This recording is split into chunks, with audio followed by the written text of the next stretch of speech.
Hello! That was a bit enthusiastic, wasn't it? It's Mark from Big Man in the Woods podcast. Now, this podcast episode is a bit of an odd one, I'm telling you now, because it was actually meant to be for a video. I filmed it a couple of weeks ago in Osterley House in Isleworth in West London, a place that I go regularly, and I was doing some filming with it to make one of my YouTube videos. But sadly, when I got home, the camera died. I'm not sure what happened, but I managed to salvage the audio. So this is a bit of a walk around the grounds in Osterley House. As I say, it's meant to be for video, but I hope you get the gist of it, and I hope you enjoy the podcast. So here we are. Big Man in the Woods. Big Man in the Woods. Big Man in the Woods. And here's your host, Mark Yates. So, hello, welcome to another episode of Big Man in the Woods. I'm in West London's secret hidden gem. It's Osterley House. It's great. I come here really often. Why am I sitting in this massive concrete steps with these huge pillars? Well, as I said, it's a secret gem of West London, and it's got a whole little bit of everything. So it's got a bit of history. It's got Osterley House. We'll show you around a bit later. And it's got these magnificent woods. There's a great stream down below, and it's all part of the National Trust. We're members, me and my wife, so we come here a lot. We've introduced my daughter here. So it's just a great way to get out and about in an urban setting, you know. Living in London, as you've heard many times, it's hard to find such a beautiful place as this place here, Osterley House. If you're in the area and you're members of the National Trust, even if you're not, I recommend you should come along. So what have I been doing recently? Well, in the last podcast I was saying about that I've been taking quite a lot of time out over the summer holidays. So for August, June, July, and the whole summer break, I haven't done any kind of camping stuff. I've done lots of garden bushcraft, barbecues, not cheating, making some feather sticks, that kind of stuff.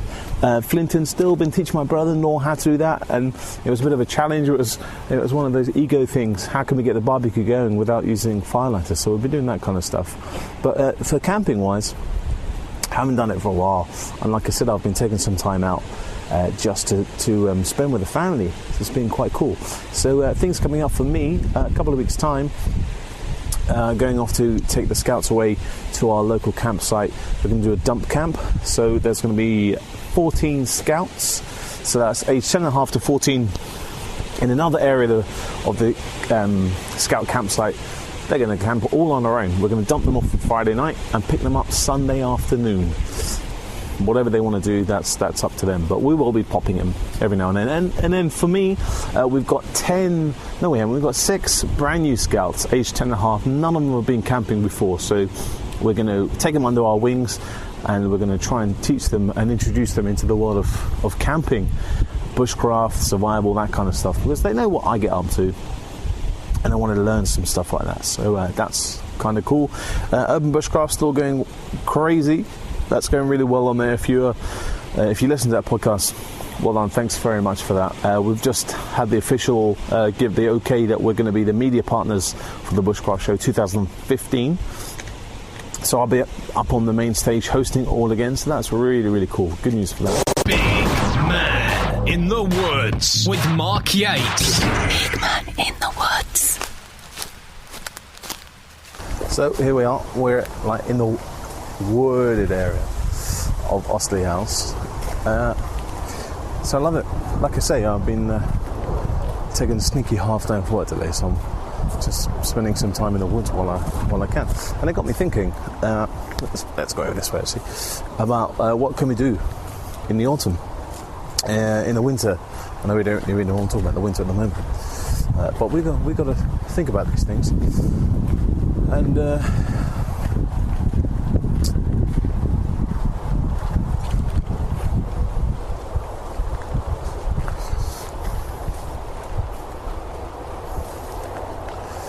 so here we are in the wooded bit of Osterley House. Just show you around. There we are.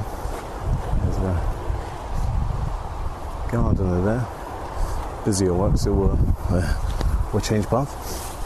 So autumn is kind of officially here. Yeah, it's summer's gone, but new seasons, more excitement, challenges for our year. Don't know what that means, but hey, it sounded good. So last bit of sunshine of the year. Rest of the week is all raining, but hey, never mind. So I'm here. I've got a few things to do while I'm here. I'm going to try and look for some spare wood because I'm really into spoon carving at the moment, so it'll be quite cool to get some spoons. Also, conkers. So we've got a conker championship night coming up at Scouts, so that's quite cool. Which got me thinking about getting kids out into the autumn. How can we encourage children nowadays? Because when all they want to do is spend the time on the PS3, computer, that kind of stuff, or Facebook. I'm not saying every kid, but the majority of kids that I've come across, kind of like my Scouts. So I was thinking about the whole conker thing, and I was talking to the Scouts about it, and it surprised me that quite a lot of the Scouts have no idea what conkers are all about. So that'll be interesting. I'm sure they've seen them, but they've never played it. They said it's all been banned at school, health and safety and all that kind of stuff. So that'll be quite cool to encourage them. I say, look, if you go out into the woods, into the parks, you can find them. And they're free, and they bring so much joy. It's really cool. And just looking on the floor there, the leaves are coming down. And that brings me on to my next kind of idea of getting kids out into those. I remember as a kid just running around the park, running in the autumn leaves. Those crunchy orange yellow leaves are just amazing. Really, really enjoyed that. And muddy puddles.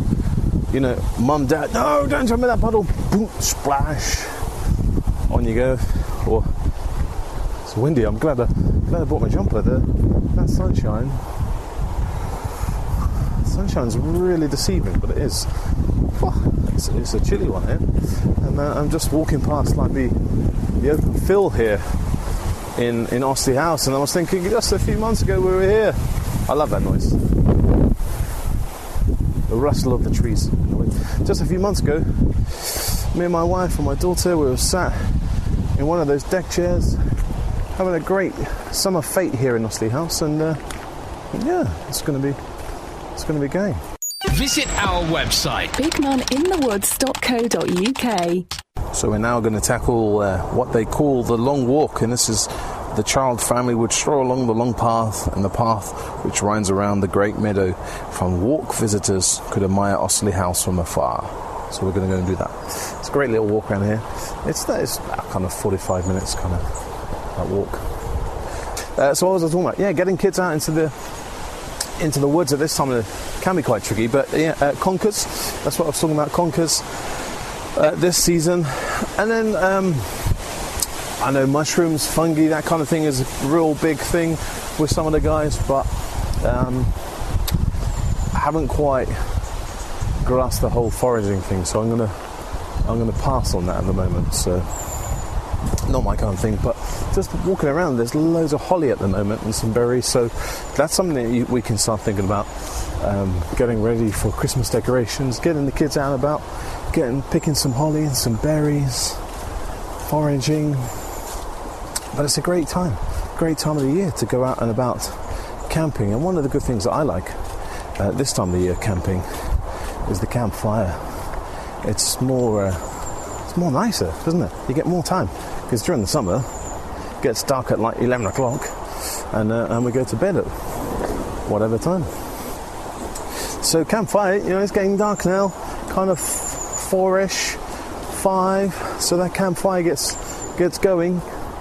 And not only is it a means of keeping warm, cooking, sanitizing the water, but it's a socializing event, isn't it? I think that's a thing that's still inbuilt in us, that we see the campfire, everyone just sits around, and I don't know if you're like us, but when we go camping, we often just sit at the flames and stare at it. Nature's television. So it's like a social gathering, so that's really cool to get the kids around and just getting some marshmallows, making s'mores with the chocolate and melted chocolate in the digestive biscuits, that kind of thing is really cool. So I was posting on Facebook just a few days ago about what can we do to encourage kids to get out and about, and what can we do in the autumn and winter. And quite a lot of people carried on and said, we can go camping. And yeah, that's right, we can. But if you've got commitments like me, I'm not saying that I'm the only person, but you know, when you've got work commitments, family commitments, it is really hard to get out and about. So even if you're just doing a bit of back garden, bushcraft, getting out and about, making some dens, feather sticks, just practicing those skills.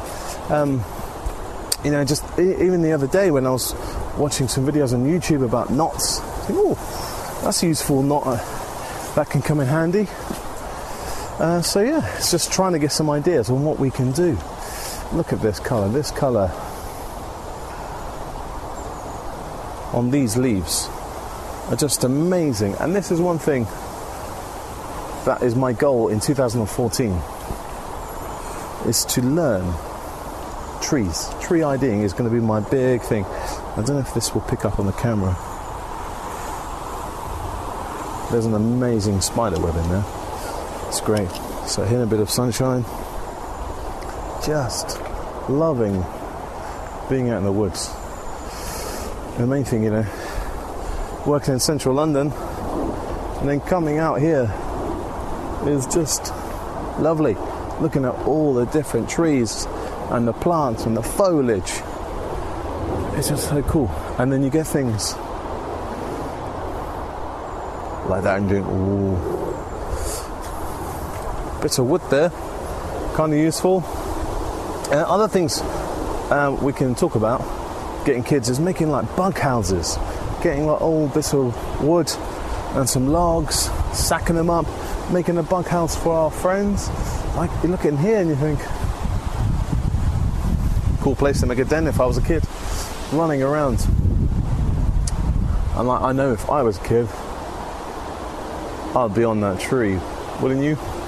Just jump around, and then probably like me, I'd break a leg.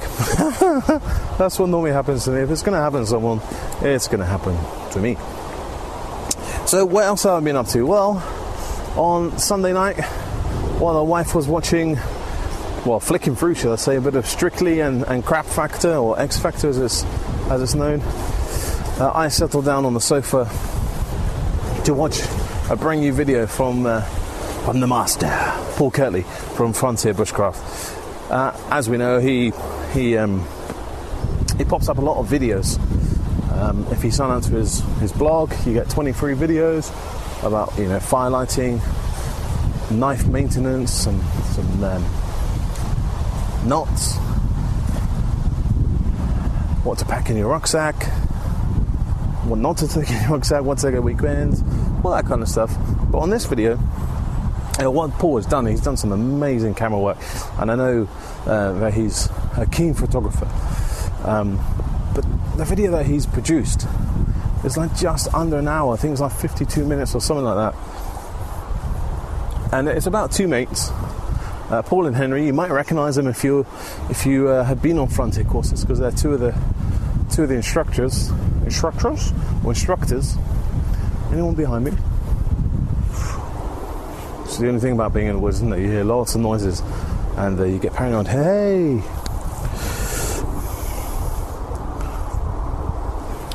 Chestnut. Conkers. It's empty. I need to find some before I go. I was going to get in trouble with the scouts. Back to the video. Yeah, so it's called A Night in the Woods, I think, something like that. Weekend in the Woods. No, it is A Night in the Woods. It is. I remember now. And then basically, it's a video showing the two guys, the two mates, going off for a weekend camp in the woods, and what they get up to. How do they do it? How do they find the perfect place to set camp for the night? And then how they collect the water, the boiling it up through the meal bags to filter it off, firelighting, getting silver birch, what else is there? Pot hangers, making pot hangers, tarps, putting the tarps up, and they show a bit of knot making in there.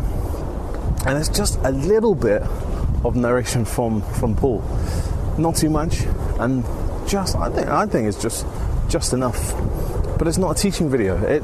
But it is a teaching video. It's really confusing because it's not like this is how you do firelighting like many of Paul's videos and other people's videos. But it's them just cracking on and doing it, and you can watch it and think, oh yeah, that's a really good idea. Maybe I should make a fire in that way using the V idea. Ah, that's how you make a pot hanger. A tent peg. Ah, really? And it's just all these ideas put all together. And it's a really good video. I really, really enjoyed it. So if you've got like a spare hour, just looking at this cool tree. See, if I knew tree ID, I could tell you what it is. So that's my plan for 2015, tree ID. I just look around and you just think, nice berries. What made that hole? Okay, it's rotten. What lives in there? What could we do? What could we find out? So if we had some kids here, see, look, that holly and the berries, amazing. We could start collecting that, make some great Christmas presents, make some nice decorations for the Christmas table. You know, the rings that you see with the wreaths, put a candle in it, that kind of stuff. That's quite cool to get the kids out. Anyway, back to the video. I'm digressing today. I'm excited to be out in the woods. I haven't been out here for weeks, that's why. So video, it's good. I really enjoyed it. So it's not an intrusive kind of video. It's shot from behind. I'm looking forward to the outtakes. It'll be great to see some of the outtakes. I was talking to one of the guys, Paul, who films it, not paul-kirtley, but Paul Nichols, who's in the video, and he was just saying it was quite hard to do it at first because he's never done any filming. But looking at these, you know. Ooh, nice. Yeah, he hasn't done any filming, so it's quite embarrassing at first, but he's got used to it. So that was quite cool, and might be some future videos from what I've been hearing about. So yeah, you know, walking around the grounds here at Osterley Park, and then you stumble across these things, and this is one to get the kids out. So you've got these steps up to these big tree stumps. Let's look, see these steps. Oh, big belly then. And these steps are getting bigger. Oh, they are. Whoop, slippery, and they get taller and taller. Yeah, we get cool things like this. I'm gibbering, but Osterley House, I love Osterley House, as you can tell. So this podcast really is just a random things what I've been up to. Really, I haven't been up to much, as I said, because of the summer. I took it all out, took time out. But as I was talking about the video, if you do have a spare hour, I highly recommend you make a brew or some Jaffa cakes. Or take some biscuits and sit and you'll learn so much. It's really cool. It's a bit like doing a mini course as well, because when I did the Frontier course, all the stuff was in that video, but obviously you don't get the one-to-one teaching and extra added bits. But man, this is great to be out in the woods. Loving the woods. So what else have I been up to? A couple of weeks ago, 2 weekends ago, me and some scout leaders, we headed off to the Tower of London. If you listen to the latest episode of Open Bushcraft podcast, you'll find out what we got up to. But basically, I arranged for some scout leaders and some other mates to go across to Tower of London to plant those ceramic poppies to represent all the guys who lost their lives in the First World War. So that was really nice to go along there, really moving to go up to there. So that's one thing I've been up to. Lots of scouting, summer holidays, and I bought myself a whittling book. So the more I'm getting into the whole bushcraft scene, the more I'm thinking, I need to try this, I need to try that. So I bought a very basic step-by-step whittling book. I'm going to try and do some projects over the winter period when I can't get out of the house. It'd be quite cool to do it at work, just get the knife out, start whittling away, but I'm not sure it would go down well. But hey, never mind. Right, I'm jibber-jabbering. I think I might end this podcast. But you never know. I'm going to carry on walking around the woods. I will speak to you, as I say, on the other side. Big Man in the Woods. And here I am. Woo! In Osterley House, West London. So if you're over this way, come. It's great. I think someone has already been making some dens. Actually, before we end this podcast, let's take a look inside here. So I'm not sure what people have been doing, but it does look like they've been doing... just walked into a spider web. Love it. A little bit strange. I think someone has been attempting to make some sort of den. Don't know. Might be my imagination. Join our Facebook page. Facebook.com/Big Man in the Woods. So here I am on top of the ice mound, and this is the site of the old ice house, which provided an underground store for ice. The ice was collected from the lake in the winter, and it was used to preserve food and making desserts and cold drinks. There we are. A little bit of history about Osterley House on this mound. It's not much now, it's just a mound. Join our Facebook page. Facebook.com/Big Man in the Woods. So there we go, short and sweet little podcast, me walking around the grounds of Osterley House. I hope you enjoyed that one. Do us a favour, head over to iTunes, drop us a review. 5 stars would be amazing. And I'll catch you on the next episode of Big Man in the Woods.